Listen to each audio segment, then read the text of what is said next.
Not a problem. I can function from here, flexible. I was thought to be dynamic in my line of duty, so that you remain comfortable. So, ladies and gentlemen, our focus will be on why the Horn of Africa remains a test case for African unity and development. We have an hour to do so. I request that we keep our answers brief because most of you have made your presentations, so that in the last 20 minutes we give members of the audience the microphone so that they can be able to ask questions, and where, if need be, we'll get it there, no problem. If need be, then where there are queries and comments, we can accommodate their views as well. So I first begin with you, Milena, being the first lady on the bench.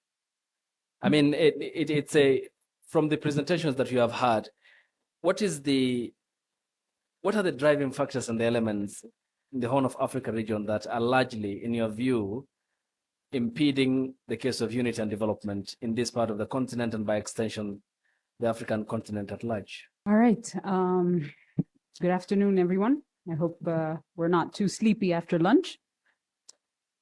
So this is a loaded question, of course, but something that all of us, or most of us, have been grappling with for a long time, because we know the potential of this region. We know the strength, we know the history, and yet, for some reason, we are not able to extricate our people and our region from this dilemma, which is short-sightedness, the inability of some leaders to see past just conveniences and short-term gains, the inability to get out of this mentality of we need outsiders, and by outsiders we are referring to the collective, what is it? The collective West, the collective unipolarity. That's the one I was looking for, which I really love. This mentality of we cannot survive without their okay. We cannot survive without, thank you. We cannot survive without their approval of how we do things. And this inability to actually look at each other.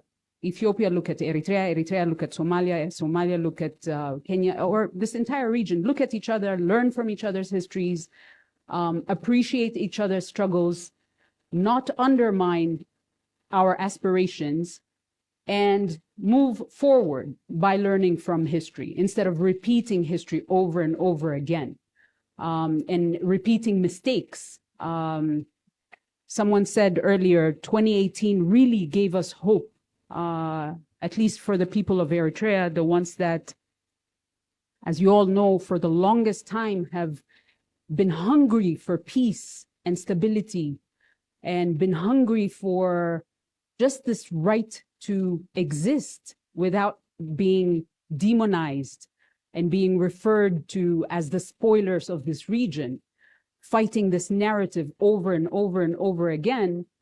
2018 gave us all hope.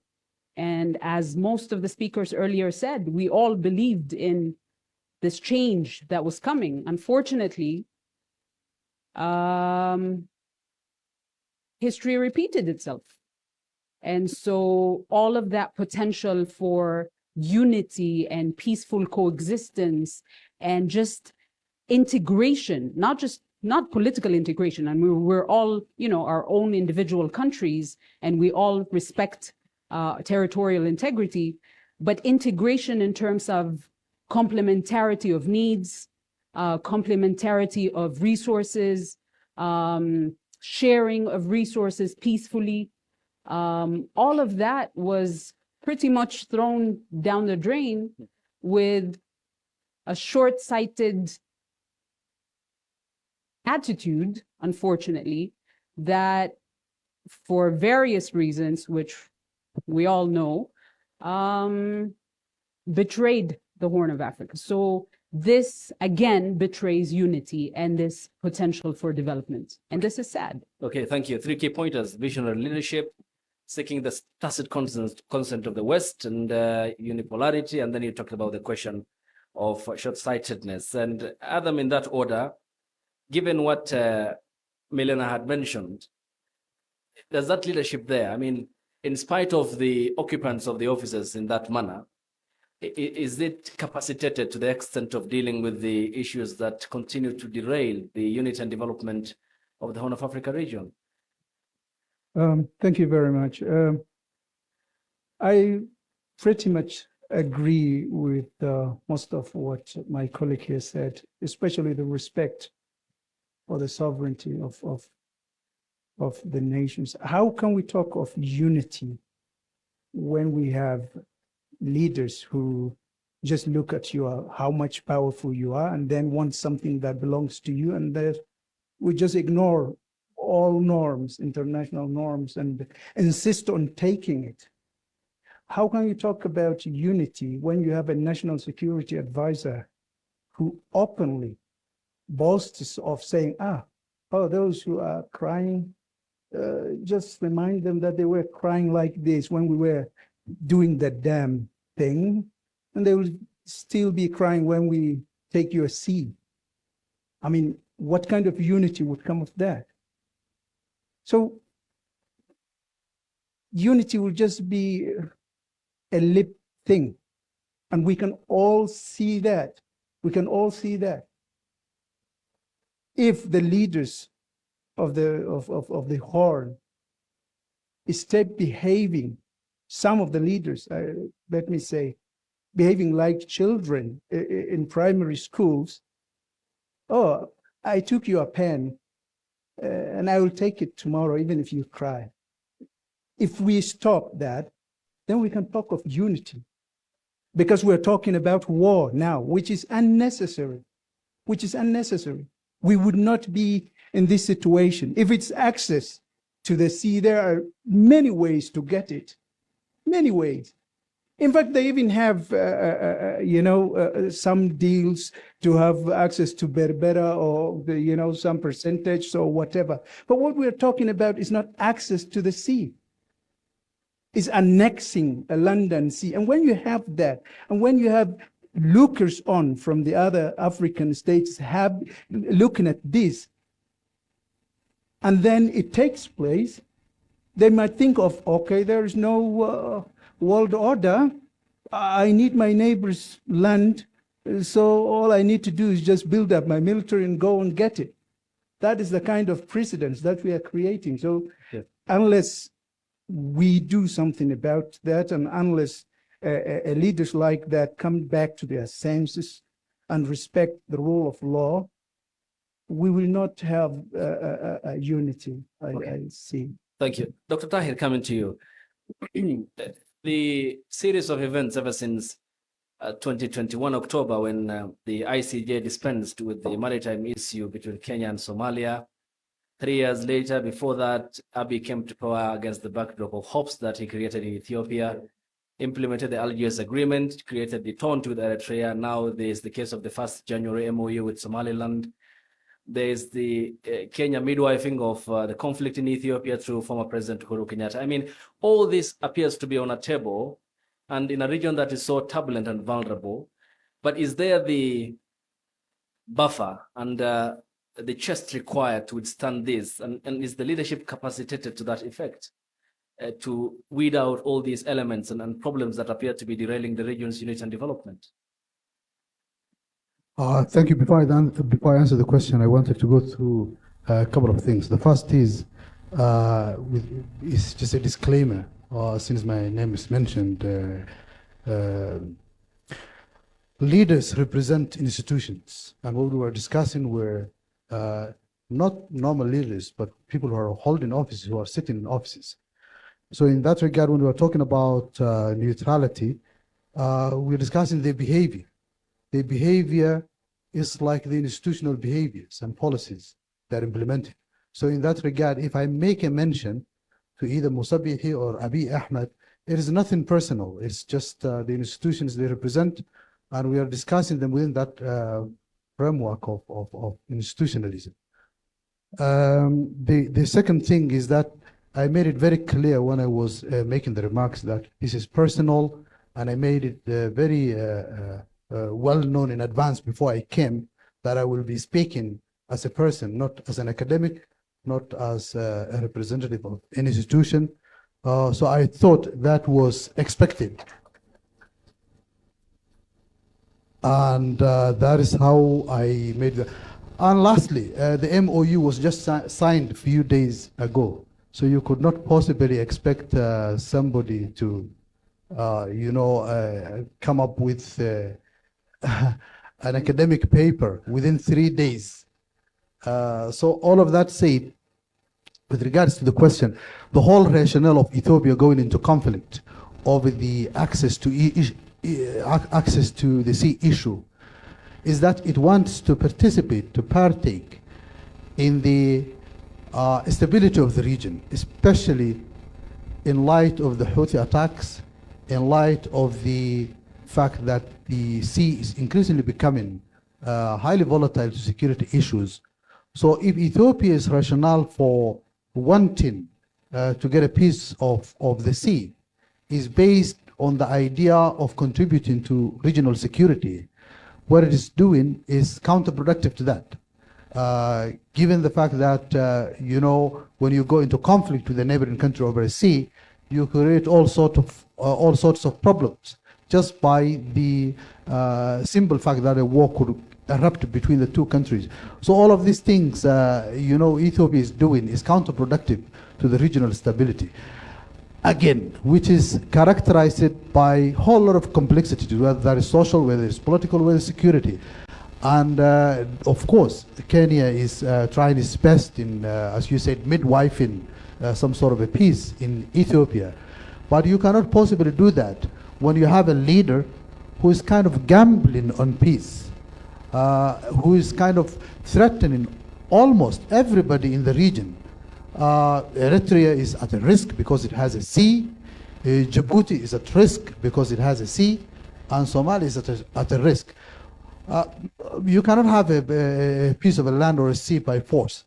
So I think if the region was to see a stability, and I think Somalia has done quite good in that regard and has shown good faith in the sense that we are even trying to join the EAC, and part of the reasons why we are joining the EAC is to have some sort of a security. We even gave up the idea of getting the idea of irredentism.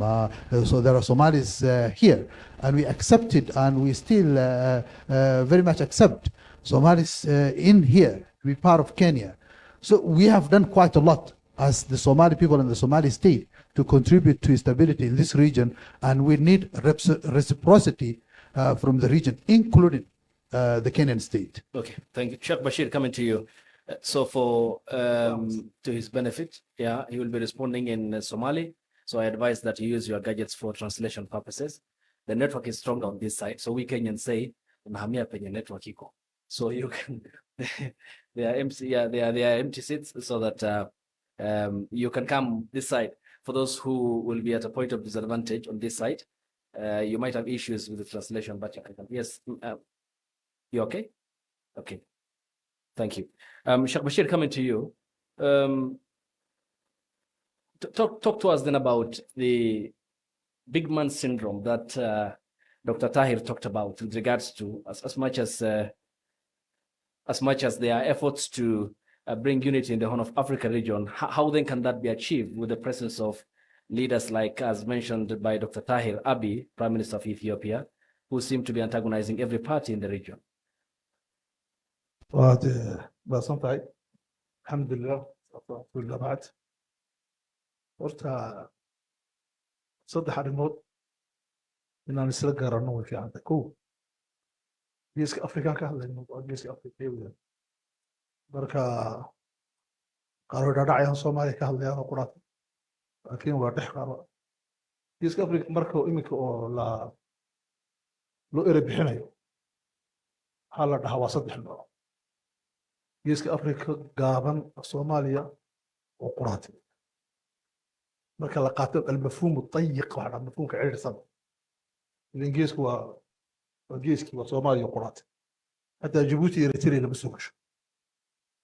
marka dhacdo geeska Afrika oo dhexdhexaada waxaa soo galaa Djibouti iyo Eritrea marka dhacdo geeska Afrika oo ballaaran waxaa soo gala dowladaha IGAD-kooda Kenya ilaa Uganda Sudan Turkiya soo galata waxaa jira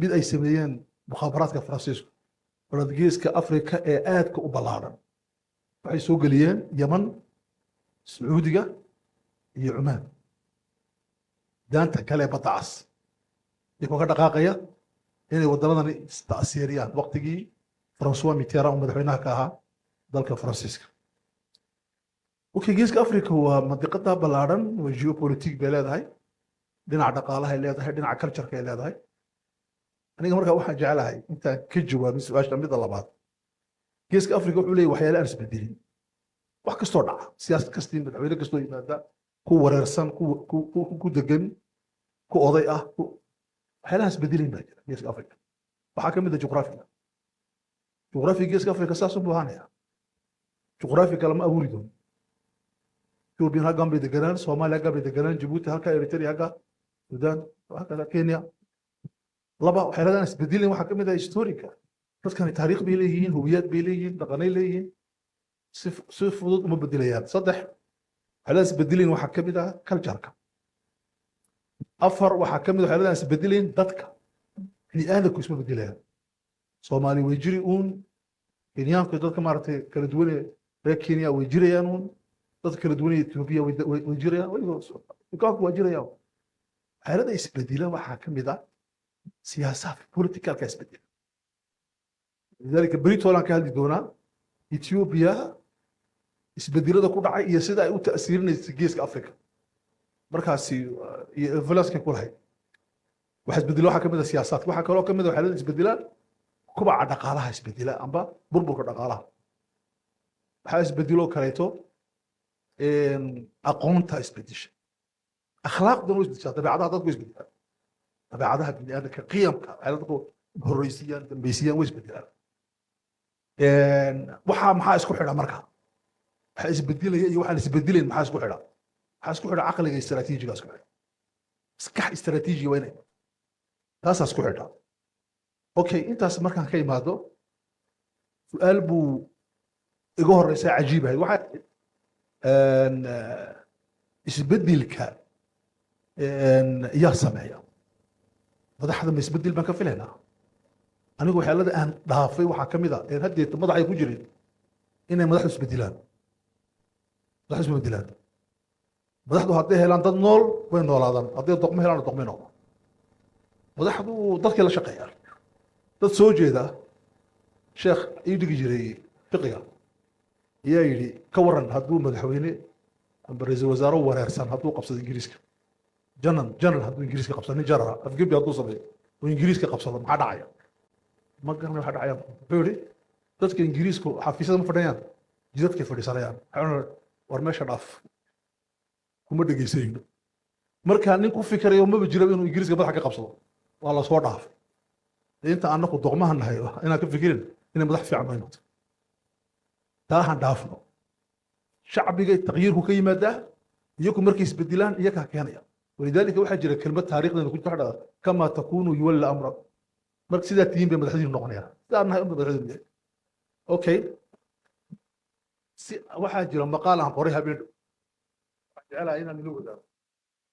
microfonka inaan ila wadaaga jecelahay waxaan ku tilmaamay madaxda siyaasadda hadday yihiin madax mucaarad ah anigu mucaaradka Djibouti aan ahay nin halka fadhiyo walaalkayba mucaarad haddii madaxda muxaafidka waxaan yidhi waa 9 qolo siyaasiyiintu waa 9 qolo isbedel soo noqonaya qolada koowaad waxaan u bixiyay mufakirka siyaasiga aqoonyahan siyaasi ah aqoon buu leeyahay siyaasina u noqday ka labaad waxaan yidhi siyaasiga mufakirka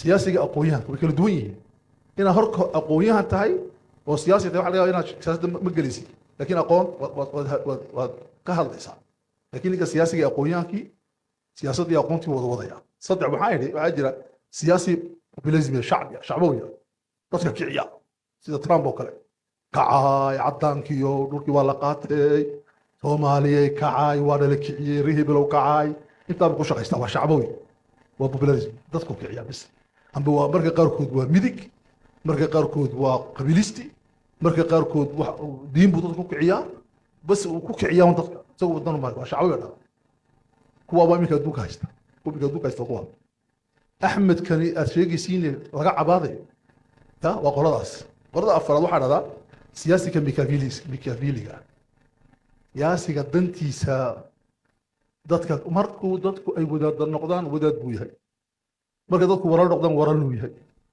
kolba meesha uu joogo unbuu eegyahay wuu ku gaadhaa soo ma arkin kuwaas way naga buuxaa soo ma arkin marka oo dacwadda markay xoog weyn siyaasiyiintan wadaadday haya gar waaweyn oo qabiil la gaabsaday markii iminka diinta laga yaacay indhaha gaalku soo eegana sidii kale u ekaadeen mekaabilis baa nada qolo shanaad baa jirta waxaa dhahdaa siyaasiga wusuuliga ah dadka dhabarkoogu ku gaadhaa dantiisa bas uu koraa ma gaadha haa leed buu ku dhifta dadkoo dhan adoo ka socda wusuuli af carabiga gaadhi bas hadafkiisu ku gaadhaya siyaasiga waxaa dhahdaa mid mehani waa technocrat waa nin shaqaysta isagoo iska hurduu madaxweynuhu wasiir ka dhigaya duba siyaasi buu noqday xalay ma ahayn siyaasi saaka siyaasi buu yahay ba dhici kartaa waxaasi annaka geeska afrika badi ka dhacda technocrat weeyaan siyaasiga waxaa jira wadiifiga siyaasi shaqa loo dhiibto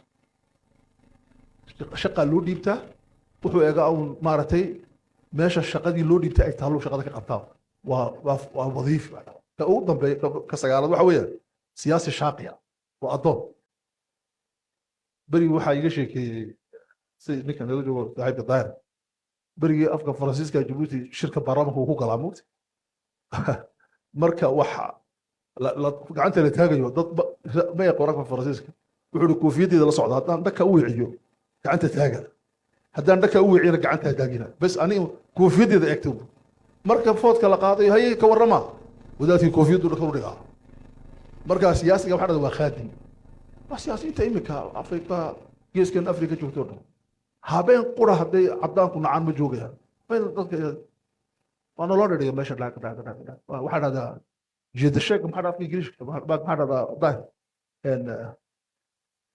shatranjiga marka la ciyaarayo shatranji weya dhag waa lagu dhiga dhag bes khalaas ayaantoo la naco waa laga qaadayaa mid kale lagu dhigaya sacabka ma tumayna dhakuna xaleenay wuu fiican yahay kii hore wuxuu baa waa wadiifi kani ka ugu dambeeya waxaa dhahdaa rajulu dawla stadman weya waa nin dowladeed stadman ninkaan rabno waa ninkaa dee stadman hada xataa abla waa stadman mogta inay moodi raggii loo jeedo rajulu dawla waa kaa ninka la rabo ninkii dowladda qofkii dowladda ka inaga maqani waa kaa weyaan nin dowladeed baan rabnaa marka aniga waxay ila tahay si aan u dhaafno kelmad baa jirta mar dhowto saaxiibkii ka hadlay uu yidhi qofka shaksiga ma la weerari kara attack personalka siyaasadda may ku jirtaa horta mid haan isla fahno mid taariikhdan ka saarno madaxweyne ma noqotay haa qof ma tihid adeeg haddaad madaxweyne noqotay ama wasiir noqotay qof ma tihid biblik baa tahay ummadda xoolahoogii baa haysataa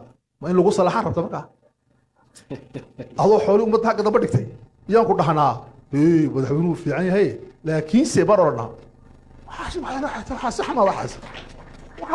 maaha diinteenna waxaa ku jirta diinteenna waa laba diinta markii la bedilay diinteenna in la bedila la isku dayay mubedel waa la bedel gaadhay diinteenna ilaahay baa ka difaacay oo boqorada qaadan gaadhay culimada ka difaacday oo diiday laakiin markay diinteenna diin saxa oo sida loogu dhaqmay si saxda ahayd cumar binu khadaab wuxuu soo xidhay khamiis dheer oo qurux badan waa khamiis la wuxuu sito wuxuu yihi ayuha annaas ismacuu wacu ismacuu atiicu imaqal ay dhegaysta salaamku ka hadlay boqor baan ay maqla baa ka yidhi kumana maqlayno kumana dhegaysanin oo maxaad ii maqlay dhegaysanin wuxuu yihi xalay dhar baad noo qaybisay waa dhar wuxuu qaybiyaa dharkaad noo qaybisay markaad adiga xabadaad qaadatay halkaa qaadatay kuma leekaadeena waa maxay suu kugu leekaaday bahalkan dheerkee ka keentay cumar khadaab intuu fikiray buu yihi war aaway kii aan dhalay cabdullaahi bin cumar haa waa kan u sheeg buu yihi qaybteedii baan uga tanaasulay qaybteedii buu qaatay buu wuxuu ninkii saxaabigii imikan ku maqlaynaa imika alaan asmaca annaka wuxuu ku leeyahay waxaagii oo dhan caloosheeda ku jirtaa haddana adeec caloosha ka soo saartay waxyag calooshaada dibadda ka soo dhig halkan dhig أنا كالي أدملي Okay. وشركات ما هدولدو حوليها أباها يهويدا ما دحلين هاك الناس صادق هدان كو أرنو إيه ده حبسي جيل جيسي أنا قلت هذا حبسي جيل جيسي تصل حبسي جينسا حبسي جينسا عقل جاهز ما هرب يدرجو مركا ولا كريتيكينيا ولا ورنيا Thank you. عيالك حتى مركا قاركود waxaa dhacaya imiga mesela nin madaxweyne meel dhow wuxuu yiri gabadhaadu ciyaalkaaga shaqada ma siin baa lagu yiri muxuu maqashay dadkii la mid yihiin Thank you. waxaas waa qalad way xas in lagu hadlay cib aad ka tahay salaam alaykum warahmatullahi wabarakatuh Thank you, Sheikh Bashir. Sheikh Abdi Hersy. I then come to you on just picking up from where Sheikh Bashir left. The quest for accountability and leaders who are an open book, because once you hold a public office, you are a public property. I mean, yes, yeah, we have time for the audience so that they will be rolling microphone. Yeah, so we have allocated time for that. So talk to me then about, or us here, the people seated, about even before getting to the quest for accountability, the need for reforms at the institutional level.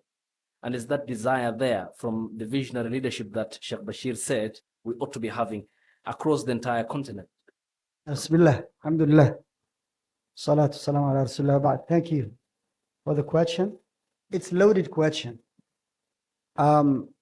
Before I answer the question, I would like to say one single statement that contains 2 points. Number one, I want to assure the neighbors of Somalia that Somalia is not for sale and it's not a freebie that you can take.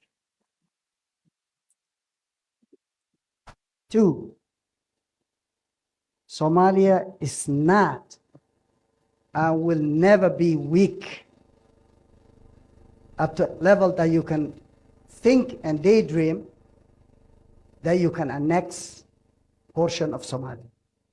Period. Somalia is only for Somalis. And every country is like that.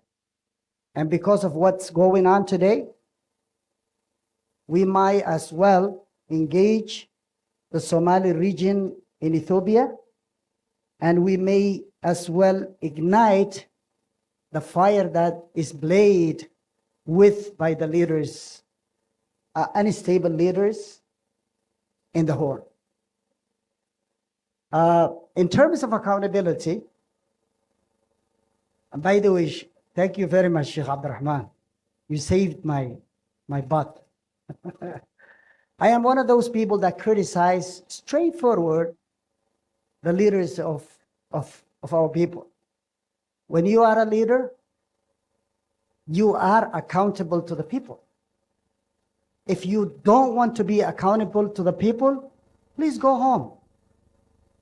Make some money from normal businesses. You can be rich, but you can never be rich from government unless you are thug or thief and you're stealing the public property. And when you steal public property, your name is thug. I don't care which office you are occupying, you are a thug. And that is the majority of the African people, unfortunately. And that's the culture that needs to be changed. And in order to change that culture, as the Sheikh also reiterated, I will reiterate too, as people, we must change. We need to change. So what was said about England would be true in our countries, in our region. When we can say no, when we are not anymore Malibani, we are always ready to be the ladder to the position because so-and-so is my tribe.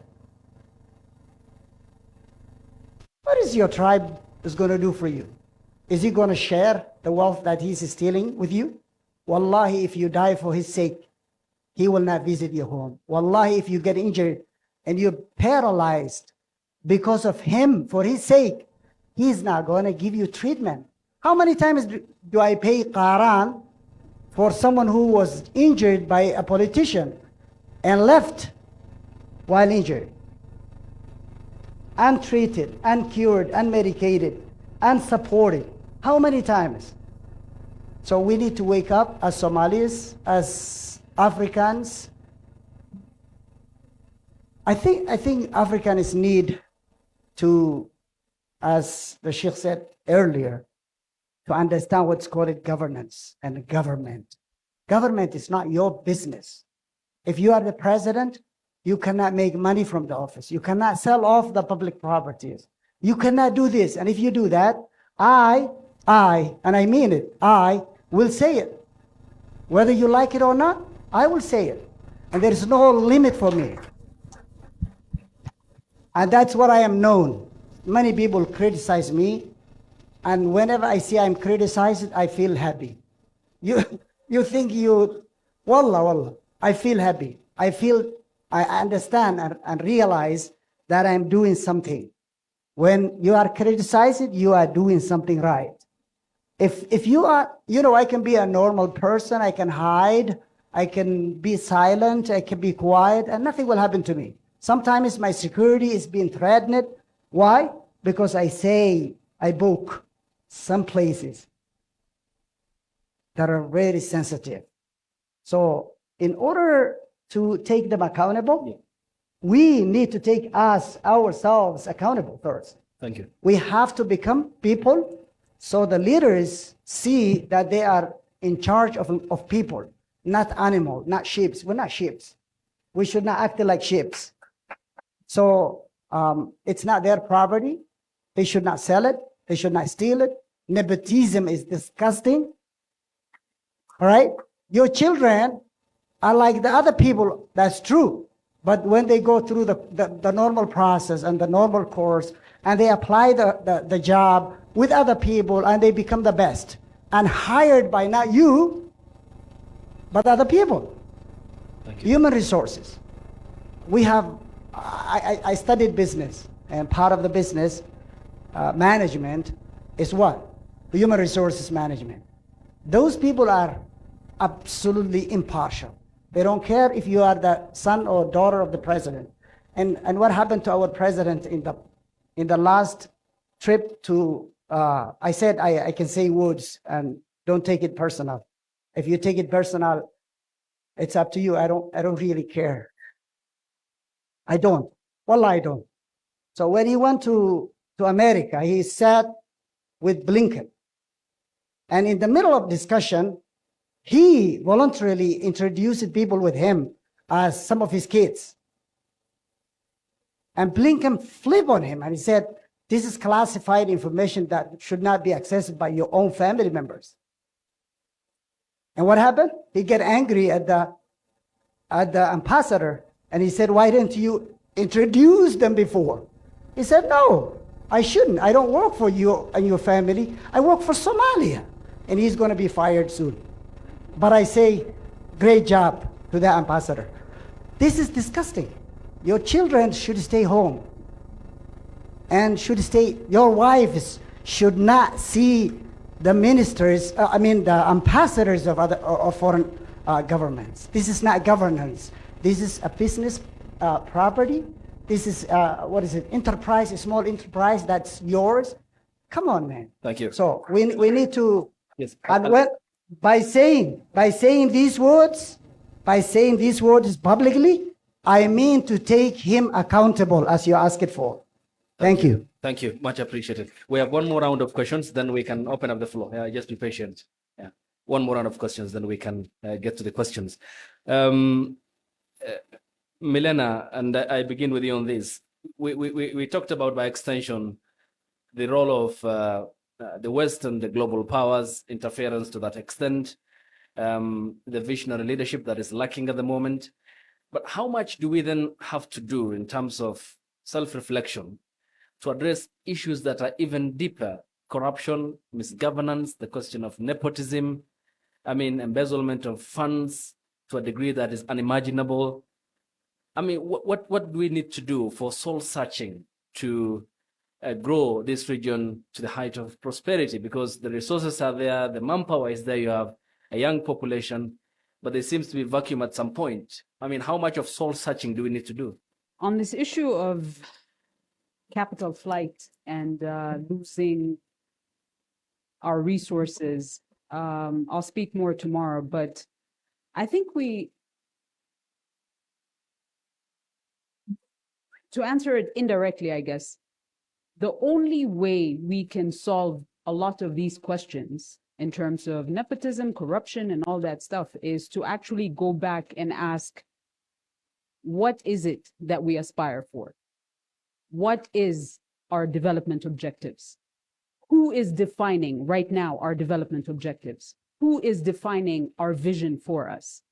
Once you have that laid down, once you have a vision, objectives, a plan laid out for your people, and as by extension for your region, then the wind can blow in any direction. And once you convince your people that this plan, this objective is actually for you, by you, for your future generations, all these issues disappear. These issues of nepotism and corruption and things like that, I don't even highlight it as our issues. These are challenges that have come as part of sequence of events, as part of whether you like it or not, external powers, because they know that paying certain people off, putting certain people in power, etc., will create a system that benefits them. So you start by asking, what is it that you want for your people? What are your plans? What are your visions? How do you support, or how do you create an environment that includes everyone into this vision? And you work from there. And consciousness raising of your population, eventually everybody becomes responsible for that nation. So these questions of stealing and taking what's not yours doesn't even become part of your culture. The reason it becomes part of your culture is when you look at your country and you don't see yourself as part of it. When you don't see the land or the resources as your future generations' resources and land, that's when you become selfish and you start stealing from it because you don't actually respect it. But if you start by actually understanding that this is ours, then you don't steal from us. And so I wouldn't talk about these problems before I actually talk about, do we have a plan on the ground? Have we laid a vision for how we want our countries to develop? Are we seriously talking about 100 years from now, not white elephant projects in the middle of capital cities, but 100 years from now, 200 years from now, will we have countries that actually respond to the aspirations of our people? You lay out that objective, you lay out that plan, and eventually bring everyone into the table to be part of that, and all of these other issues actually drop out. Okay. Yes, Honorable Farah. Okay, just the plan was that we have we finish up because this is the last round of questions. Then we open up the floor. I know you have opinions, you have questions, clarifications. Yes. Yes. Can we have then an order? Let's do it on this basis. And to agree with you, Honorable Farah, let's do it in an orderly manner. We finish up with the panel here so that they will be able to respond to your questions. Yeah, that's my point, actually. That is the real, actually, the order is that. After the finishing, they'll be here so that you can direct questions to them. So that was the plan. So let's be orderly and let's follow the instructions as we had laid on before. Yes, Hoosow, I come to you, and then we keep our answers brief so that we bring in the people. Then the question of now that plan that she talked about, Milena, I mean, how can that be enhanced to the degree of getting the right people for the job? I mean, awarding professionalism, meritocracy, and getting technocrats in the right place. horta English waa luuqadeeda saddexaad ee Soomaali haddaan isaga hadlana Please, xikmadii yeah, baa you naga dhumaysa horta qofka ku saxan booska ku saxan in la geeyo waxaan u malaynayaa ilaahay ha u naxariistee ra-iisul wasaare cabdirasaaq ayuu ahaa ninka yidhi ilwoma justo alposta just dadka ku saxan waa haysanaa laakiin ma geenayno tusaale ahaan haddaan soomaaliya ka soo qaado ma geenayno waxaa arkaysaa nin wax bartay oo lagu leeyahay ku dhac ma leh marka boos ma siinayno wasiirka ma dhigayno ku dhac maxaa loola jeedaa ninka ugu sareeya meeshuu camal ugu diro inuu ku boodaa la rabaa uusan xisaabtamin marka hebel ku dhac ma lehe naga daabaa lagu leeyahay waa loo jeedaa dad waxaanoo dhan howlahaanoo dhan qaban karaa jira laakiin lama geynayo taasina waxay keenaysaa dad aan u qalmin boosaska inay fariistaan marka kama shaqayn karo qofka shaqadii taasaa keenaysa haddana hadhow ilaan lacag samaynuu meesha u tegayaa qofkii hadhow marka si kastuu lacag ku samayn karuu ka shaqaynayaa that's why useful idiots badanna looga helo oo ay u isticmaalaan dowladaha shisheeye waa berke meesha wuxuu ku yimid si maaragtay aan loogu talagelin oo shaqadiisu ma aha uma soo shaqaysan uma qalmo so si kastuu lacag ku samayn karuu ku samaynaya and people oo banaanka ka jooga waddanka danta kale waa og yihiin midda kaloo jirta qayb yaroo hadalka lagu daray baa wuxuu ahaa sidee maaragtay foreign intervention oo west iyo inta iyo meelo kale aysan noo soo galaynin taas ma dhammaanayso ilaa maaragtay annaga gudaheenna aan wax iska bedelno oo dhaqankii aan wax ka bedelno tusaale aan kuu soo qaato fiiri I'm a patriot I'm a son of patriot so anoo governor ah oo baydhabo governorka ah guddoomiye gobolka ah waxaa dhacday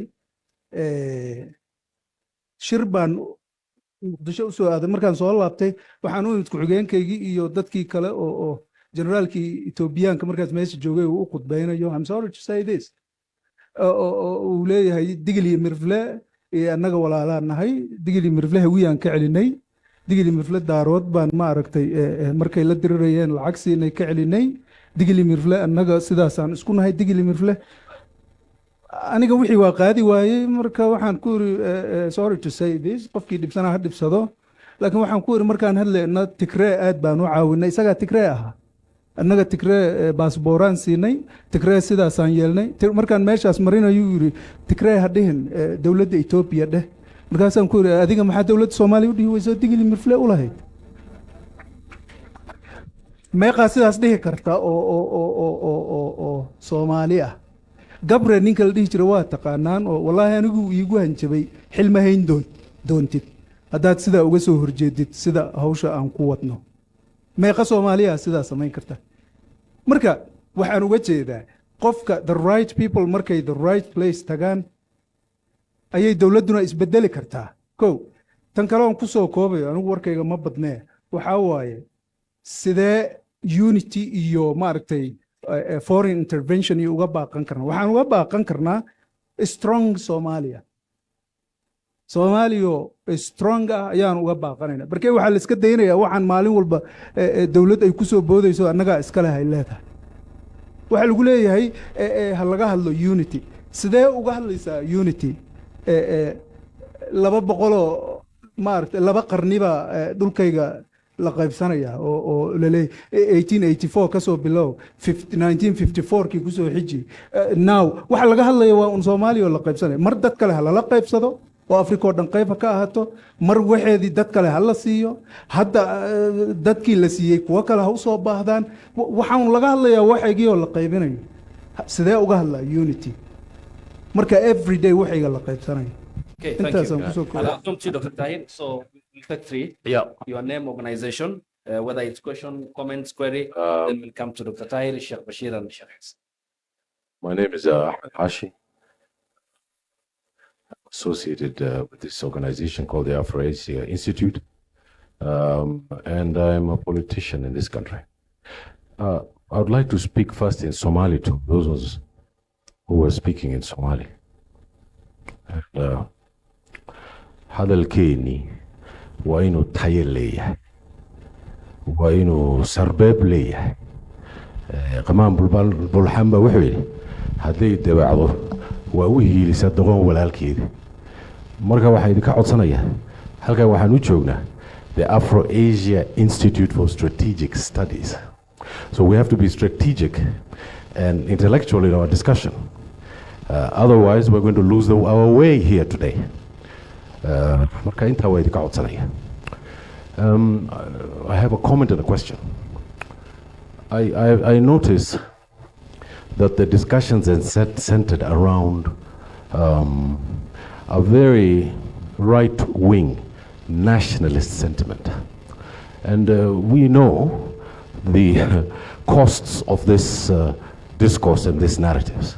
Early when we got independence in the 1960s, all the leaders were saying we should have development, unity, and purpose. And this was all the basis for dictatorships throughout Africa, if you study African political economy. So I'm very suspicious of ultra-nationalist sentiments, because I know the ones speaking about it are necessarily attached to some form of authoritarianism. So I privilege more the idea that does a country or a region have a system, a political system that is got a democratic culture? Does it have a constitutional culture? Does it have the rule of law? Does it follow certain precedents? Therefore, you can hold people accountable. You cannot hold people accountable based on unity. You must hold them account to critical thinking. There's a philosopher from France, because I know there are panelists here who speak French, called Alexander Dumas, who said, you know, how did we escape? With difficulty. That was his answer. How did we plan this? With pleasure. We have to plan things in a way that constructs a discourse about how we're going to live in this region of East Africa and in the Horn of Africa. And what is that? It means that we have to have a plural, open, healthy, democratic culture.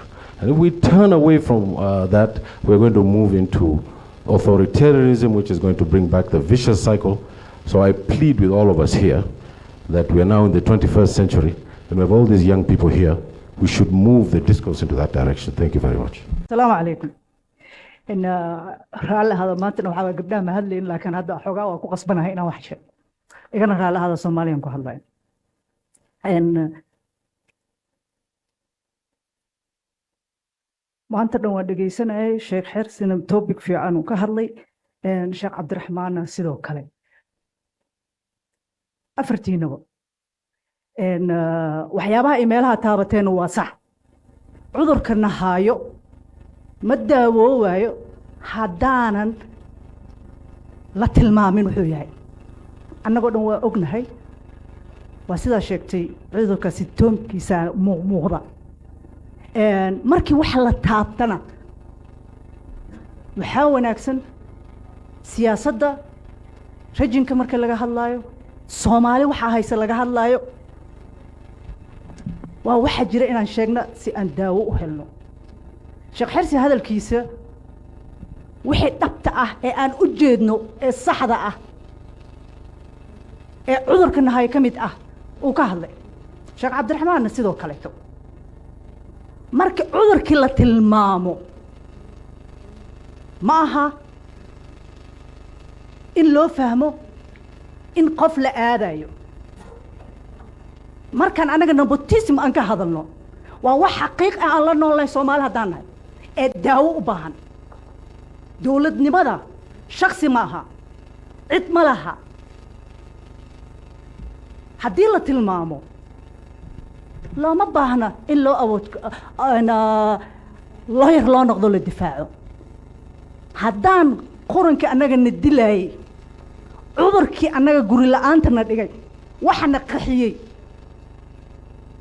ee aan tilmaami karin aan sixi karin ee aan wili sida 90gii anagoo caruur ah guri la'aan loo dhigay loo qaxiyay aan maanta difaacayno daawo uma helayno saas daraadeed waxa loo baahan yahay waa ku faraxsanahay horta maanta inaan meeshan aan imaano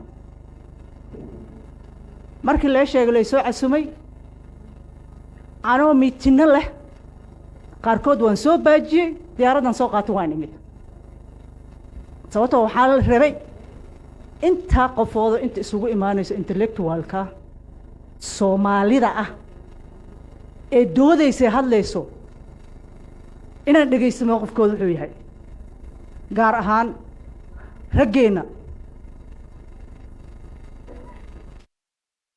ee labeenta soomaaliyeed ah waxaa aniga idinka rabaa inaad horta marka horeeto adkaysi yeelataan markii boogaha aana bagteen aan taabanayno inaan sawirka muraayadiina aynu hor dhigno taasna beri waa idinku samaynaya beriyaan ku qoranahay waa igu balan yah inaan muraayadiina aa idin tuso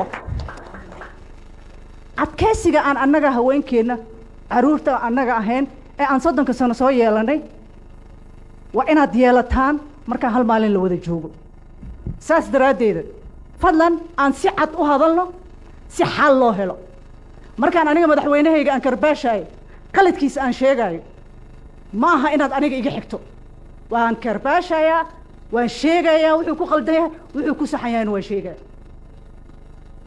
waana waajib qofkay dhibayso fadlan ha isaga baxa meesha waa siyaasadna ma naqanayso sida dhaqankeena Soomaaliyeed hala salsalaaxo waxa waaye 30 sano ku jirna hala salsalaaxo waxa waaye mustaqbal la'aanayna dhigtay caruurteena mustaqbal la'aan dhigaysa dhul la'aanayna dhigaysa taasna ma naqanayso xal aan helno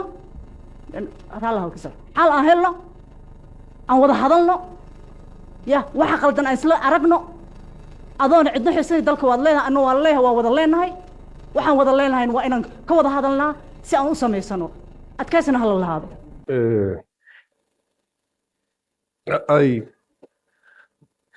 we had very powerful exposés, and if everybody was listening, it's important to understand the genesis of a problem. We don't try and treat the symptoms, but we try and treat the genesis. We try and understand the genesis and see how we can mitigate the genesis. When Kharenje was talking about state formation, self-determination, conflicts in the world, he was going back all the way to 18-something.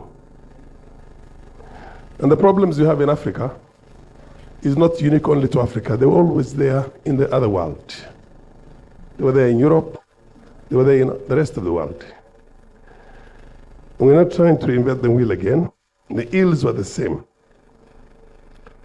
The idea is once you understand the genesis, then how do we progressively find frameworks, institutions, cultures to try and mitigate that? We cannot try and solve the problem the way it is right now and say, so-and-so is messing the country, so that is the problem. No. That person is messing the country because when we got independence in Africa, to begin with, this was an extraction economy. This was a colony. This was slavery. This was the worst form of oppression that was done to the human race, in which you were changed into horses and camels and donkeys, beasts of burden. Now, when you understand that, how historically it was, then how did we make the transition from that history of slavery and colonization to become independent African states? Were we prepared for it? What exactly did we need to do to be able now to become a modern state in the sense in which these things were mitigated historically by other countries? Professor said, before the colonialists left, in the Francophone countries, they had a pact with all the Francophone countries except Guinea, Sekoture, in which they said continuation of colonization of those countries. And that has been there, and it's still there today. A few countries, the 2 of them or 3 of them in West Africa who tried to break away from it are the ones we have now. In Kenya, they created their own class of freedom fighters who were fake, and handed over power to those people who were fake, were created by them. They put them in jail, and certain things, suddenly they become heroes in your eyes, and then you hand over power to them. And then you maintain the culture. How do you maintain the culture? You give them a lot of land, a lot of properties, a lot of wealth. You suck them into your own system, then they become your servants forever. I'll give you, for example, a simple case. Our first family. He came out of jail. 15 years later, he had 1.5 million acres of land. Today, that family is the richest family in the whole of Eastern Central Africa. No, I'm talking about these things in a manner. I'm saying these things because now it's different from Somalia. What you have in Somalia is a very modern, cheap kleptocracy. I'm telling you how these things were created in the past with trillions of shillings or billions of dollars. Now, because of that, there's still that thing which goes on. If it comes to raw materials, they're still there. If it comes to democracy, they're still there. You're not supposed to be democratic. What did Winston Churchill say? Democracy is for a superior race. And there's nothing wrong with an inferior race being superimposed by a superior race. Basically, he was telling you, you're animals. We'll give you the kind of democracy you want, which is going to facilitate our further exploitation of you and your resources forever. So when we are doing these things right now, I don't want us to talk about our current situation as it is. I want us to get the best minds to have these exposés so that we can break again up into small groups and have certain one topics to discuss so that we develop a body of knowledge that it becomes easier again to be chewed by the ordinary people out there in the masses of the country. Thank you. So what I'm saying is, and I'm sorry, Abdi, Ayub, you're my son, but this is not citizen, small, you sit there and you ask a few people questions. No, this is much deeper than that. Now, what I want you to do,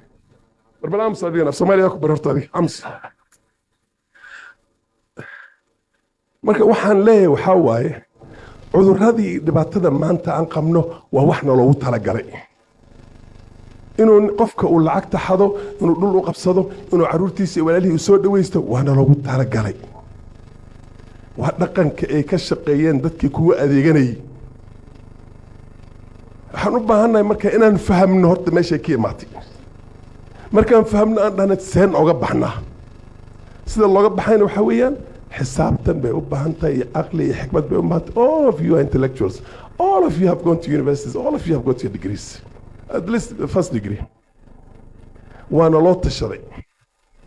So this institution is going to be different from other institutions. Where is Abdifatah? Abdifatah? Back there. At the back somewhere. Okay. This institution is going to be different from the other ones.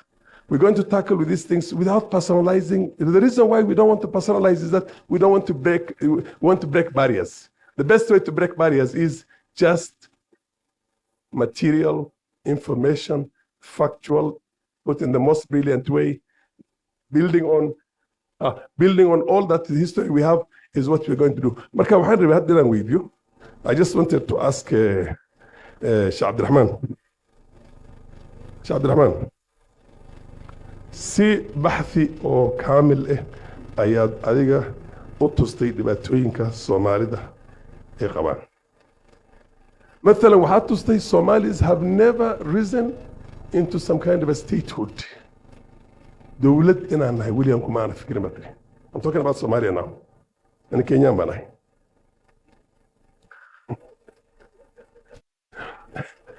Marka meeshan waxaan isku imaanay Africa iyo Asia baan ka hadlaynaa ma ogi Soomaali kali ma aha. Somali is just one of the subjects. Like right now we're very emotional idinka wada badantiya. Waan ogolnahay in laga hadlo hadiyada.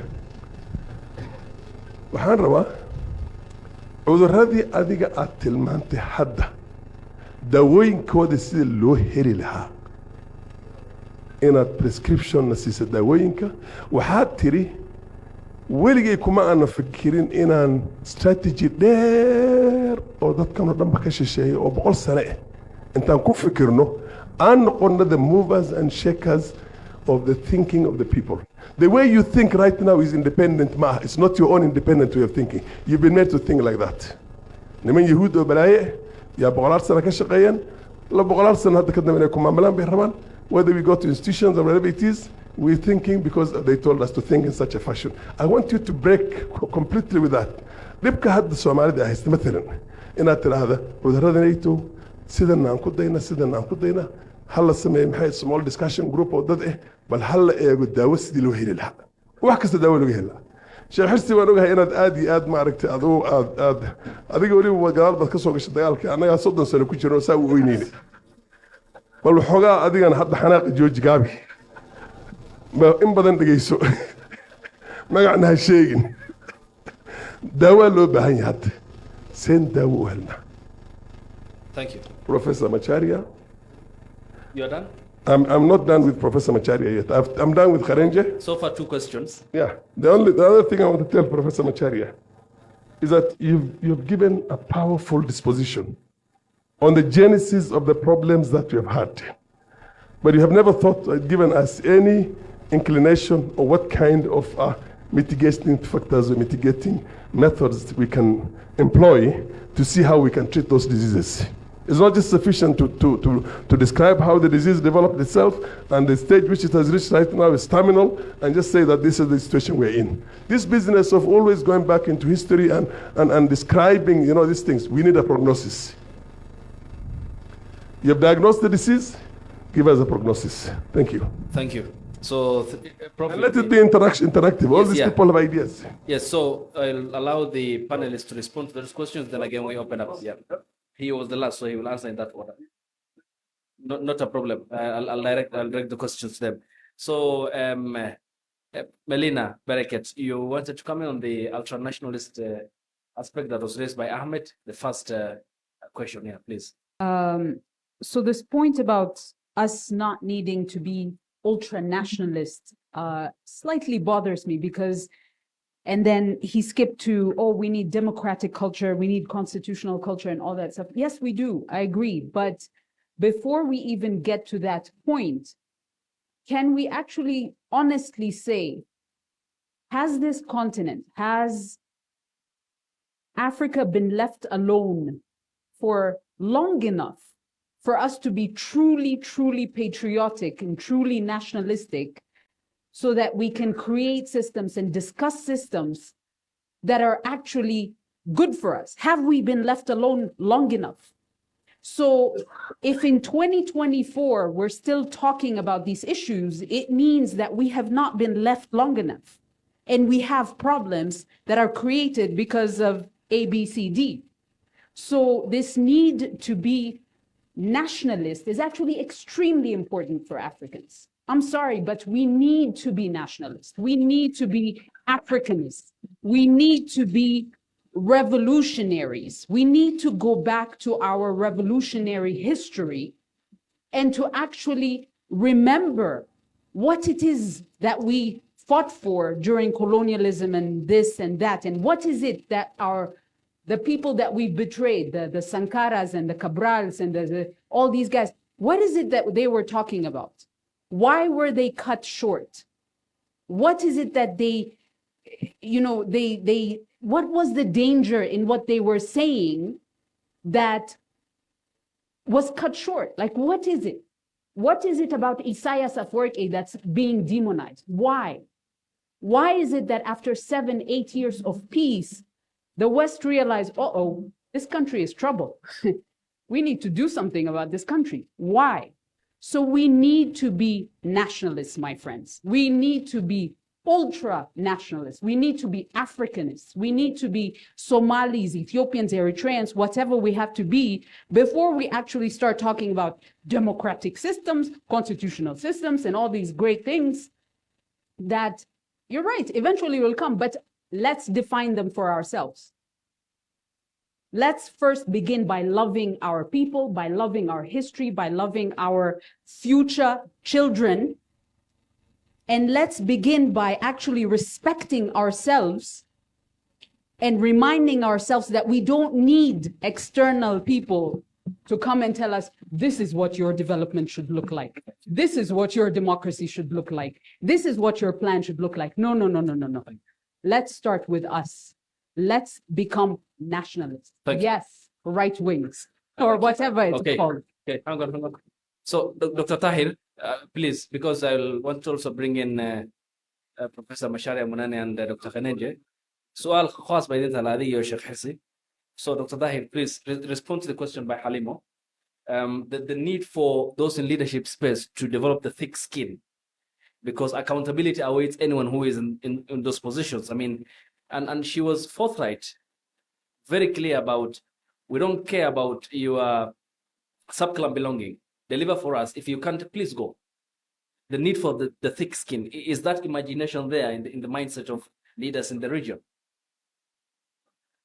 No, it was really an excellent comment, and no, it doesn't exist now. I'll give you a personal example. When I was a member of parliament, I used to receive quite a lot of messages, kind of criticizing me for what I do. Since I left the office, nobody bothers about me. So it was the office, not really me, that people were criticizing. So the minute you walk into the public life, you will be scrutinized. You will be fairly or unfairly criticized. There are people who left the offices without a penny, like Aadan, and there are people who left the office $50 million richer. So it depends. People will hold you accountable. I'm not going to say, you said personal, so that is the whole idea we're policed for. And so I think it is just fair. It's, really good that people are, holding the leaders accountable. And I couldn't agree more. Comment Halimo has made. I just wanted to also make some remarks. This is a launch event. A launch event is a political event. That is why politicians are invited. That is why members of parliament come too. That is why prime ministers come too. And I mean, it's really very important that people speak their minds. If it is a conference, there are all forms of papers presented. There are papers, academic papers, there are commentaries, there are reflections. So even if it is an academic conference, still we are allowed to say what we want to say. Thank you.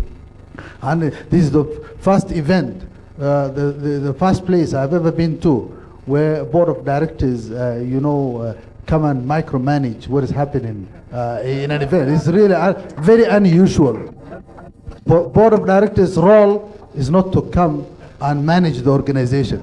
So that is with regards to the process. I really enjoyed the paper the professor has shared us with.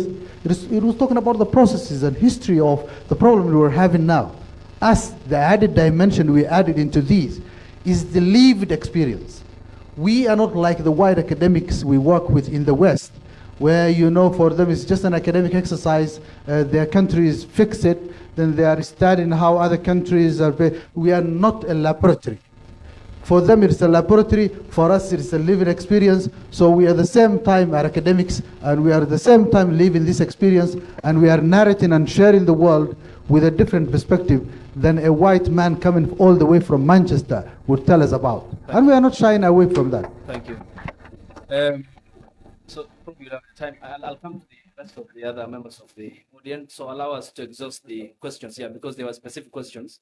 I'll come to you, Prof. First, there were the questions to both of you, Lavdini. Yeah, the solutions. Sheikh Abdirahman. Okay, bismillah ar-Rahman. Marta AfroAsia fadhiyeen. Tago listen. Asia listen. So, okay. Africa see Franciscan. waxaan siin lahaa laba example oo Asia Asia soo taqaanaan. Example kan waddanka Singapore waa taqaanaa soo ma Singapore inkastoo isku ekeyn laakiin waa example fiican. ninbaa Singapore madaxweyne ka noqday meesha. Nagu waxaan ku dhignay taariikhda Singapore. ninkuna Singapore baa tiray Singapore nolol dhigay. marka Singapore kaas lixdanadii dabadeed nin baa ka noqday madaxweyne dictator buu ahaa, laakiin wuxuu lahaa vision. wuxuu tagay waddanka uu islahaa wax ka soo qaado waxay ahayd Egypt Masar buu tahay wala kulmay Jamaal Abdul Nasir uu arkayay masaaridu waqtiga qabqabanayaal baahayeen oo horumarkan aad samayseen soo u samayseen buu marka Jamaal Abdul Nasir wuxuu sheekeeyay wuxuu qowmiyadii carabta iyo balaayi alaba ku aqriyay wadan yaro jasiirad yaro meel ku taaliy ku weeyaan xaweyn ma ninkii u laamay wadanku waa ka uu dhintay karaasas mucilka baraya wuxuu wax qura qabo laakiin historiga isbedel weyn sameeyo wixii maad garanaysid wuxuu markaa qaatay qaraarkii education tacliinta bedel tacliintii wadankii maanta Singapore iyo wadanka koowaad adduunka waa taqaanaa baasaboorka lambar 1 waa ka baasaboorka adduunka lagu maro ayaa ka lambar 1 ninka la jira isna waa dictator tadarka tadar markuu dictator uu caafimaad qaba xataa calaqal wuxuu qaban kara leeyahay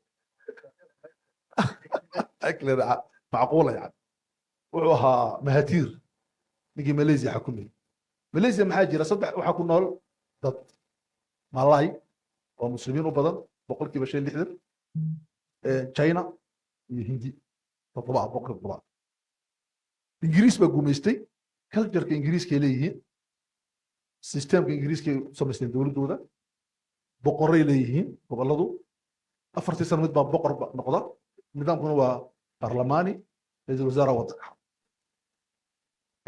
malayga waxaa la yidhi ininku maadaama aad tihiin dadkii ugu badnaa booliiska ininkaa iskale qof in lama qaybtamayo wasaaradda maaliyadda ininkaa leh gudaha dibadda waxaa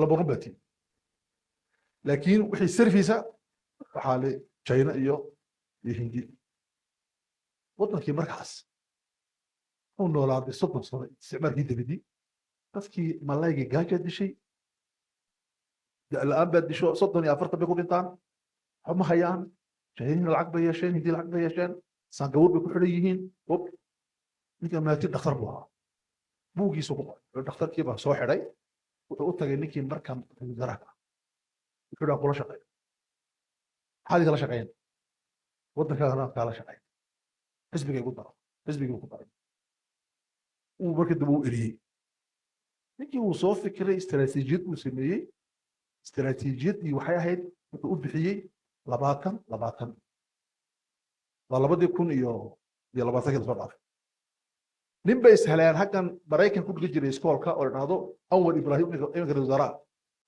oo dhaqaalaha ku takhasusay waxay dhahaan maxaa sameynaa bishiga marka dhigay waxay dhahdeen waxaan oranaynaa التمييز الإيجابي موجه فرنسي waxa lagu dhahaa مش oo dhadaa waxaan sameynaa تمييز waa يا سبيل وضع كدتك وروك لا حنينا لكن هو بس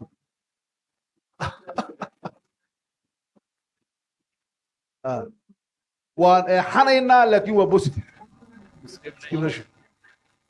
ها ملايغا سرو سو قادينا ادي ريال ام بديد ام بدونا ملايغو ويكا دوكا ugu badan dhulka maartay ingiriiska iyo in keenay China rag waan in keenay wadadkii asalka ahaa hormaan u qaadayna haddaad aqbali weydiin dagaal soo dhacay أنا أقول شرعي بالعكس اللي قبله ويقبل محمد ثالث سنة تعليم كامل تعليم كامل بس كم ملاك وحبر كدبنا ضد بني آدم لماذا سروا قاضوا وعي وياه وطننا كان المدة قبله ناسيوناليزم حاول دحية وطني جاي مركها ميكا قالوا وحين برا 10 عجيبة وحاول ما فعل وحافي عن المواطن ها سيتيزن تطلب سيتيزن هالنقطة سيتيزن عفاف قبل لكن ناسيوناليزم لا وعنصري بك كان هو الناسيوناليزم ما حاجة قفك وطني وطنك قلبي يسكن حنو لكن مواطنك وطنك يكون حنو وسكت طاقة وسكت عنا ورقد وسكت قتال ناشوناليتي ستة كم ماشي جوجوس كان نقاط إنجليزي قلت إنجليزي بنقاط مريض بنقاط لكن كانوا مركز على بعضها بلا أبوري التعليم يا محل أبوري يا الناسيوناليزم labadii waa muddo sar u soo qaado oo kicisa marka aniga waxa ila tahay geeskeena Afrika gaar ahaan dadkana afkan ku hadleen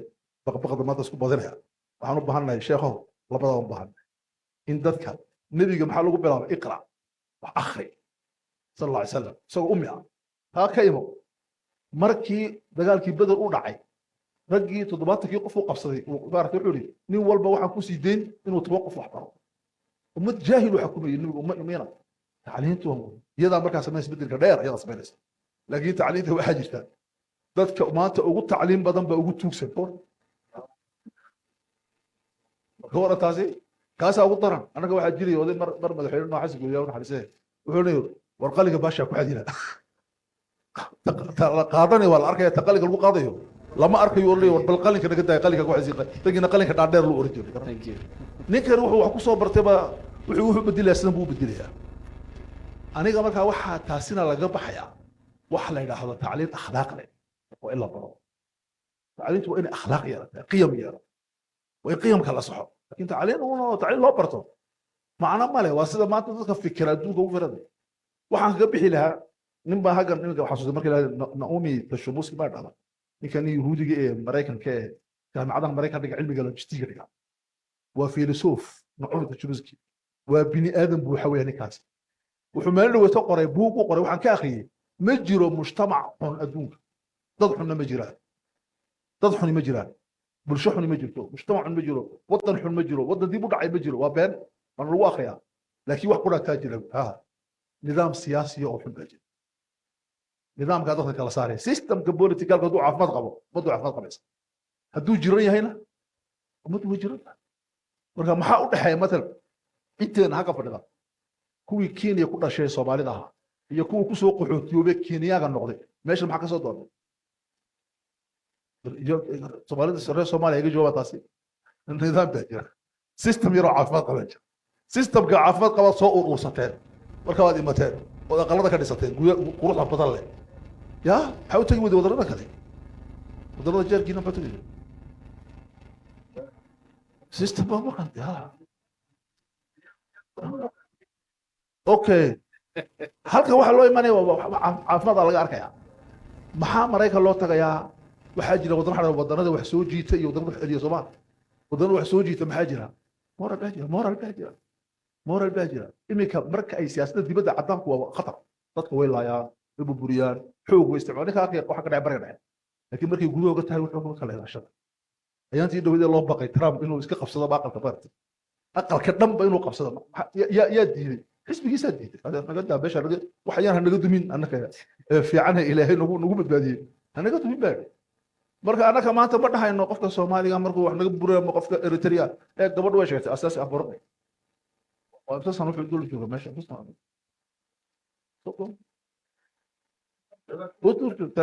ha dadkiis uu jooga isagoo ina yar uu koray in kale uu qaqloos uu dul fadhiyaa uu badda maba kacayaba meel buu ma socdo waa anaga kayga oo kale uu dul joogaa war meesha adeeraba war kama kacaya meeshii wuxuu yiri waxay yiraahdeen kuwa Soomaalida dawladda Soomaalida xaq waxay yiraahdeen eeg dawladda Djibouti waxay boorad iyo dikado fiican u dhistay hadalkay dhageysta waxay u dhistay kursiga ninka loo daayay wiilal kuwa Soomaalida ku madaxda ya inuu ila fadhiyay dadul wasaare saasay dhaxdaan kursiga loo daayay ninka kursiga looma dayn u nawaabiyay Thank you. waxay u qabsadaan oo tashaday kursiga looma dayn imika baa iga lahaa waxaa soo dikaday qurux badan iyo ciidanka inta laga wadanka yimid markaan Djibouti go kama muuqato halkay waxaan maraan xoolaha laga maraan halkay maraan xoolaha waxay maraan markii la dilay ma arkaysa wadada loo oran jiray Saalax iyo ma xukumi gurigiisa markii hoggi la faqay maxaa loogu tagay euro dollar ginigi Ingiriiska dahab dirham riyaal ruuxa meesha u ursan halka ku haystay ugu fadhiyay markaas waxaaba dhibaato inta la tahay Thank you. marka labada shay waxa la sameeyay tacliin iyo nationalism wadani Thank you. Sheikh Hersy. On also quiz. Yeah, be brief because we also want to accommodate. There are two more responses that ought to come from Professor Kantari. Then we take a couple of questions. One here, gentleman. Yeah, the lady. تفضل بسم الله Yeah, so and so come. aniga marka horeba waxaan rabay panelka inaan la siin hadal ee hadalku uu ka yimaado dadka horta AfroAsia I would say to you one thing I know you're just born and you will stumble a lot but just take it easy when you give people microphone, respect their opinion. You know, if you make me sit here and you give me a microphone, you should expect that I will read my mind, not yours. And I always love provocation. That's my nature. So you either not to invite me or to respect my, and I was reading, read there, you say analysis. You say commentary. If I cannot, and by the way, Farah, contradictions are ebb in the public sphere. You pinpoint one guy and you protect another. That's hypocrisy. We order all point fingers on every single person without discrimination, or we completely ignore everybody. We choose one of the two. There is no middle ground in here. When it comes to nationalistic, I'm proud to be nationalist, ultra nationalist, and I don't budge for anyone. And that is my, not, you know, whatever you call, you can call me nomadic, you can call me whatever you want, ignorant or emotional, as you did. Oh yeah, you call us emotionals. Not me personally. You said emotions, emotion. You know, Yeah, just finish. so AfroAsia, please respect the opinions. That's number one. Number two, when you tell me find solutions for problems, identifying the problem is part of the solution. If I cannot identify, if I cannot itemize the problem, then I cannot solve any issue. You tell me do diagnose and prognose and give us prescription, and now you fight with me about the prescription. You can't have both, like, big one. Now, when it comes to our issues, Africans, we have to become, as I said before, I will say it again, we need to wake people up. We need to up their wa'i. We need to uplift people's mind. We need to empower people to say and read their own minds. They have to be free without the fear of any repercussion to say what matters to them. Our country matters to us. Our countries are our countries. It's collective ownership. It's not owned by few people. But unfortunately, few people are taking advantage. I know politicians, they don't.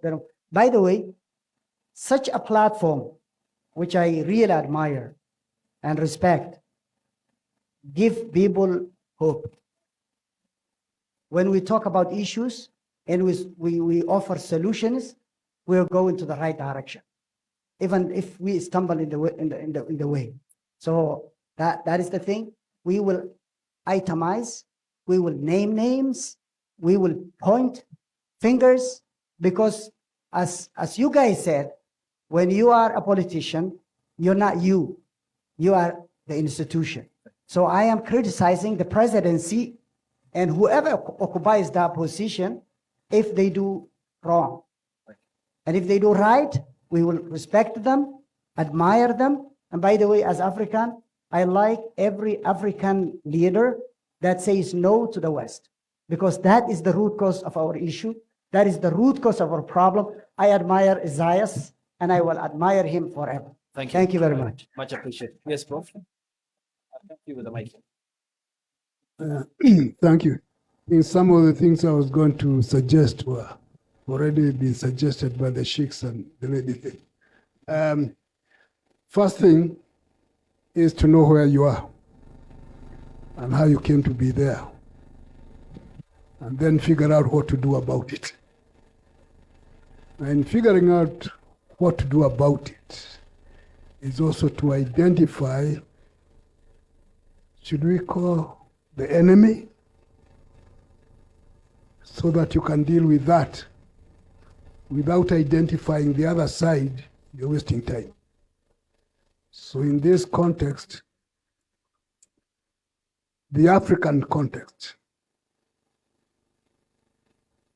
who is the problem? Where is the problem? And earlier you were talking about a collective unipolarity, meaning the conceptual Western context as the main for the 500 years. Have been, so we know that. So how do we escape, get out of that conundrum of being under the conceptual West in order to be independent? It's necessary to have three types of knowledge. One is knowledge of the self. I think one of the challenges we have in Africa is sometimes we do not know each other very well or know ourselves very well. So we do know ourselves. And research in this case, I think like this one can help so that people get to know themselves. And in knowing themselves, they are then able to say what their interests are. Define the interests and not let somebody else define the interests. So that knowledge is critical, knowing the interests, which then have to be protected and advanced. But they cannot be protected and advanced if they are not known. So knowledge, knowledge of the self is number one. The second type of knowledge is knowledge of the other, the enemy, or whoever you have to deal with. And you know it so well that you anticipate the thinking on the other side. Sometimes we have, in many of our countries, policymakers who are totally ignorant. And so when they go discussing with the other side, they get cheated all the time. Because first, they do not know themselves, and they do not know the other side, so they are bamboozled. And so that's why the second type of knowledge is critical to reinforce the first. The third type of knowledge is knowing the core interest of the self, the core interest of the other side, and therefore to know when to cut a deal or say no. To avoid the possibility of sacrificing core interest in return for peripheral interest. So when we hear whether it's true or not, I don't know. But some people go on negotiating and they return home with bags full of dollars and signing some things they don't understand. That comes from lack of those three knowledges. So we need to do something about that so that policymakers don't get cheated because of ignorance. And once they do that, we shall be making headway. We can then talk about nationalism in Africa and how to protect it. Now, having acquired those, how do you go about it? I think the education system is critical. But that critical education system must be based on proper philosophy. Exactly what is the purpose of education? Not something that is cooked up from somewhere in London or Berkeley or Sorbonne. Exactly why do we educate people? And then the how. It is not necessary to be employed in a particular place, although it helps. But it is for that person, that child, to grow knowing the values, the interests of the society in which that child is brought up. It is to enable that child to defend the interest of that society without being told by somebody. It should come automatically because they've grown with it. They know this is wrong because it is wrong. Our educational system is mostly in a mess because we lack those things. And part of the reason we lack some of those things is that we were indoctrinated from the colonial times. And we were told that thinking is a preserve of the conceptual West. So even our universities have been destroyed because we do not emphasize critical thinking. We have policymakers who announce, oh, history is useless. And then they want history to look after them properly. Some contradiction. You see things happening and you ask, why did it happen? And it turns out the people who are doing it are really missing something. And that's why I think in the world there is a growing pressure to expose to people, policymakers, to something called grand strategy, holistic thinking. So if we go back to that, the education system, the philosophy of education, what it is that we are supposed to get out of it. Not a lot of technicians. We should have a lot of technicians, yes. But that's not the main thing. What are they supposed to do? We are told that the reason there are not jobs in some places is because people studied history or the humanities. And then you ask, if that's the case, how come there are so many doctors who are jobless? And engineers? And all those technicians? How come? So that's not the problem. The problem is in the thinking. Thank you. Policy making. And so, I think I agree with Milena. You need a revolution, eh? But of the mind, eh? Thank you. Okay. Yes, Dr. Khanenje, then I'll come to the lady. Yeah, so I think now we need to be brief. It's past prayer time. We have been here since morning, so we need to conclude now. Yes, Dr. Then the lady here. Yeah, yes, Dr. Khanenje. Thank you very much, and for all the contributions in the room. I was thinking perhaps will be part of the plenary at some point for the benefit of those who came late. So while I did not exactly get the full question, because Mheshimiwa, spoke at length about a number of things, but with regard to where do we go from here?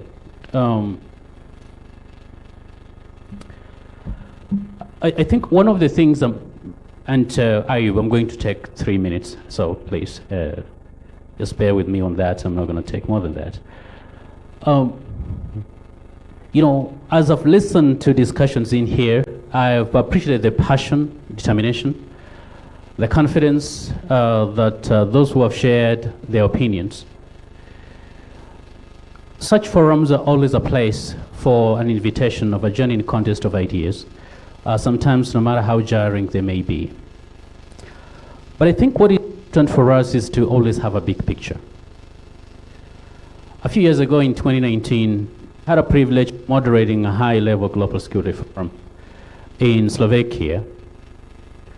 And for 3 days, the most powerful countries and businesses had gathered to discuss where they want the world to go in the next 10 years. Africa was only mentioned as an afterthought in terms of migration security, as the next theater or frontier for global geopolitics. And so what should we do to ensure that we can advance our interests in ways that is going to enhance our capacity to operate? The reason I'm mentioning this is while the rest of the world knows what they want and they have a plan of action, a lot of times for us back at home, we become too small, picking small fights about each other. This on AfroAsia Institute for Strategic Studies. And yes, I happen to also lead a think tank of strategic studies on the Horn. And thinking about strategy is always important. We may complain genuinely about what some of our brothers may want to do. But let's be honest, I've heard a lot, especially about the recent memorandum of understanding with regard to between Hargeisa and Addis Ababa. Now, while I do appreciate Addis Ababa's perhaps desire for the access to the sea, which I think someone from Addis may see it as an existential necessity, considering its population, the challenge, the way as Africans we've dealt with this, is we do not even recognize our own contradictions sometimes. Article 39 of the 1995 Ethiopian Constitution provides an aspect of self-determination, for instance. Well, perhaps it's convenient that you can't exercise it there, but then you can encourage someone else to exercise it. Yeah, it sounds a little bit oxymoronic to me. But this is not to perhaps, try to cast aspersions when they perhaps in their own view they're trying to advance what they might think as a national interest. The challenge we're facing today, and this is kind of my final point, Ayub. In 2019, we published a study called Flirting with Hyenas, How External Interests Are Fueling Instability in the Horn of Africa. And this study spoke to the current competition for the Horn of Africa and how that is affecting our own ability, number one, to even function as regional organizations, whether it's the IGAD, East African Community, or even the African Union. But number two, how that was taking the initiative in ways that we are losing agency. Now, the question for us is how do we respond to that when we are divided, when we are becoming too small? In the words of Ali Matui in the Triple Heritage 1986, he pointed to the fact that, well, Europeans have gone to the moon and have come back, and Americans. But as Africans, we are trying to get to the village. The same applies to today. While the rest of the world, including those who are interfering with us, are having grand plans, we are still obsessed with small issues. We will need to be able to get out of here to have a regional and continental agenda if we actually have to deal with the issues. And perhaps just a final take to it, I've been part of the team that have been training the task force on the Red Sea and Gulf of Eden. It is something that came from the 46th communique of ministers, IGAD ministers. And the reason was a response to the Red Sea Council, where some countries, for instance, within the region were not represented. And so while we are trying to respond as a region, the thing is, where have we been all this time? And that is why I'll be reluctant to ask questions, especially on those who are trying to do us harm here, because if you have to look at it from an international relations perspective, they're simply trying to advance their national interest. But do we understand what our interests are? Do we have a strategy? Do we have a map? Do we have the discipline and the commitment to follow through? Thank you. Thank you. Good afternoon, everyone. My name is Hodman Muhammad Ahmed. I'm senior travel consultant. Also, I'm a coordinator of Somali Gender Hub organizations based in Nairobi as well. My view on this and Horn of Africa crisis challenge that we normally face, it's something immense that we cannot mention, we cannot finish in one day. it is something that beyond our limit.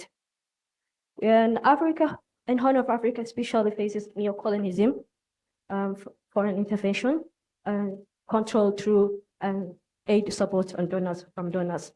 Marginalizations that we all already know that we are not free to our policy or decisions when it comes to we are being controlled by Western our politics. So we normally got pressure or influences or interference from external through our leaders.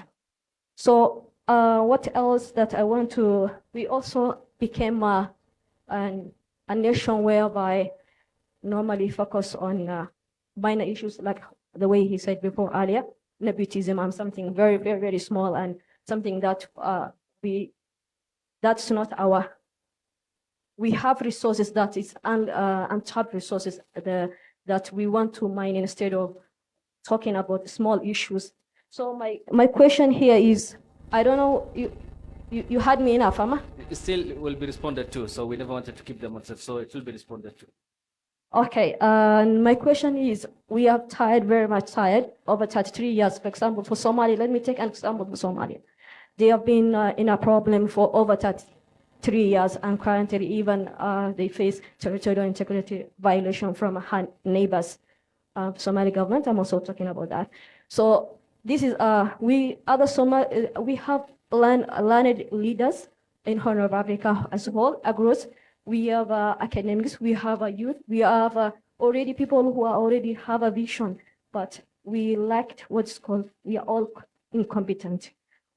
We want a solution. We don't want talk and tic-tac just like this. We want a solution. When we are out of this door, we need to have, before that, we need to have a solution, how we can overcome such problems. And what is the solution? And you have to write down strategy. Like he said, you have to have a plan and strategy for these people. We need to have a strategy for our, for example, over 3 years, Somalis become a proud refugees. They are all over, they are happy, they are learned, and they are not, they allowed to live in a system for another nations. They allow the system, and they live with that system peacefully, but they cannot allow their own motherland to live in a system that has already been established. So we need to have a strategy for all of us as a Horn of Africa. I think nothing is missing. Kenya is part of Horn of Africa. Ethiopia, we have a part of Horn of Africa, and also Eritrea, Djibouti. We all have this. We representative. We have already here. So let us already come up with a solution. How can we resolve or have a solution for these problems? Thank you so much. Thank you. Your name, please? Hodman Mohammed. Hodman Mohammed. Hodman Mohammed. No, I haven't gotten. Hodman. Okay, thank you. A question on how do we move forward, solutions. Okay. Final remarks, please. Microphone sheet.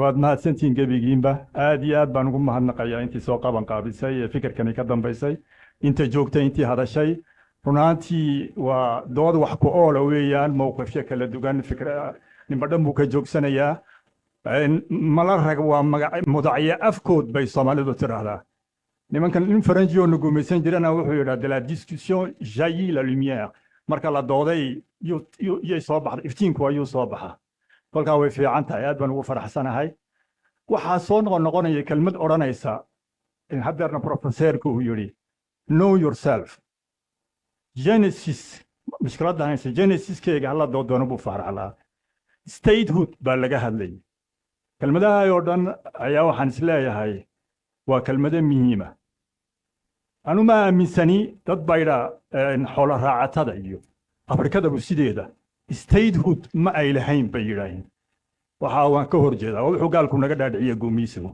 saan wala xasuusanahay taariikhduna baraysa markuu gaalku halkan imanayay uu soo sahan tagay raacata hadaan haysaanka waa naqaana waxay tahay dad buu soo diray explorer la yiraahdo nadarsay saan u noolahay dhaqankeena dhismaheena siyaasadeed keena bulsho keena dhaqaale si godaloolo la inooga helo kadib cilmi baa laynoo sameeyey la idhaa anthropology ethnology oo si weliba aad laynoogu sii barto kadibna waa la yimid oo waa layna xukumay askar iyagoo la watiyo wixii la halmaalay iyo maamul ummad kasta oo nool oo korka adduunkayga ku nool every social group wuu dhisan yahay dowlad buu yahay ummad ma noolaan karto noloshaa qasbaysa bilaa dhaqan bilaa dhismo bulsho bilaa dhismo dhaqaale bilaa dhismo siyaasadeed waaban nololba ma jiri karsa taa la'aanteed qoysku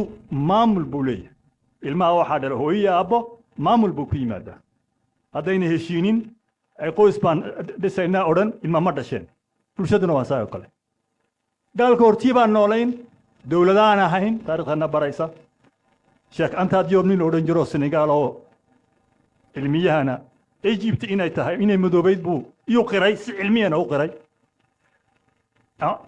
ambayaraa jiraya amba dowlado waaweyn baa jirayay halkeenna way jirayeen falsafadaan leenahay ubuntu waad maqasheen baan u malayaa shaarta de mande wax la idhaha baa jirta halkani afrikada galbeed innagu haddaan nahay soomaali xeer baan leenahay xeer maxay ka dhigan tahay dee dhismaa jira xeer wuxuu ka dhashaa dhismo bulsho dhaqan iyo siyaasadeed annagu xaggan galbeedka odayo raacataa magaala ma jirto geel iyo lo iyo wixii aad garanaysiin baa jira qarnigii 16aad bay isku yimaadeen buur yaroo city la yidhaah bay fadhaysteen waxay dhigeen habkii loo noolaan lahaa xeer bay u saareen gudhatay sitaan iyo caadi sidii soomaalida lagu yaqaanay raacatada xeerkii bay dhigeen sidii dowladdan uu gaalku sheegayo constituent waxaan anagu afka faransiiska ku nidhahnaa assemblée constituante marka dastuurka la samaynayo ee la dhisayo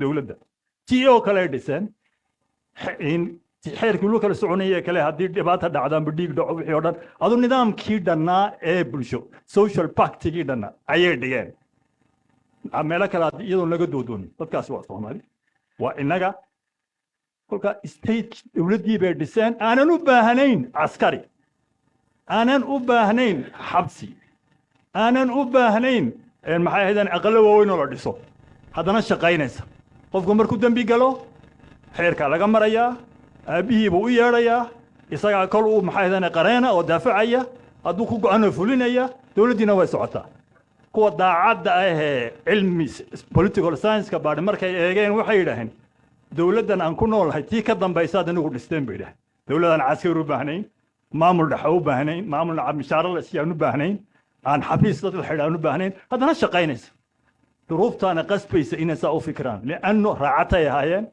meel mida kumay noolayn waa la kala guurayey waa inay helaan de wax isku xidha dhismaha siyaasadeedna waxaa xakuma qaabka nolosha habka loo nool yahay ayaa xakuma dhismaha siyaasadeed haddaad magaalo ku nooshahay oo degan tahay sibaad wax u dhisi haddii aad ordayso sibaad wax u dhisi kolkaa taa ayaan lanaga dhaadhicin statehood iyo iyo raacati iyo dhaqankeenni iyo soo jiraagaha isma qabtaan oo waxaan meesha jirin waa been ta quray ina seegtay een u baahannahay bay la tahay aniga waa inaan nidaamka uu gaalku noo keenay dowladda aqalada leh ee caskarta leh ee xafiisyada leh uu nooga tegay gaalku ee loo yaqaano colonial stateki iyo dhaqanka aan ka soo jeedno sidaan isku waafajin lahayn laana imanka da tii kuma noqon karno waan magaalownay inagu aan dooran baa yaa si la inoo magaaleeyey sidan laga leeyahay oo collective unipolarity-ga baanaan magaalaysay sideen iskugu daabaqnaa labada iyaa inoo taalla odayadii aan ka tafirana waxay odhan jireen maxaa mala ah reerka lama raro bilaa sahan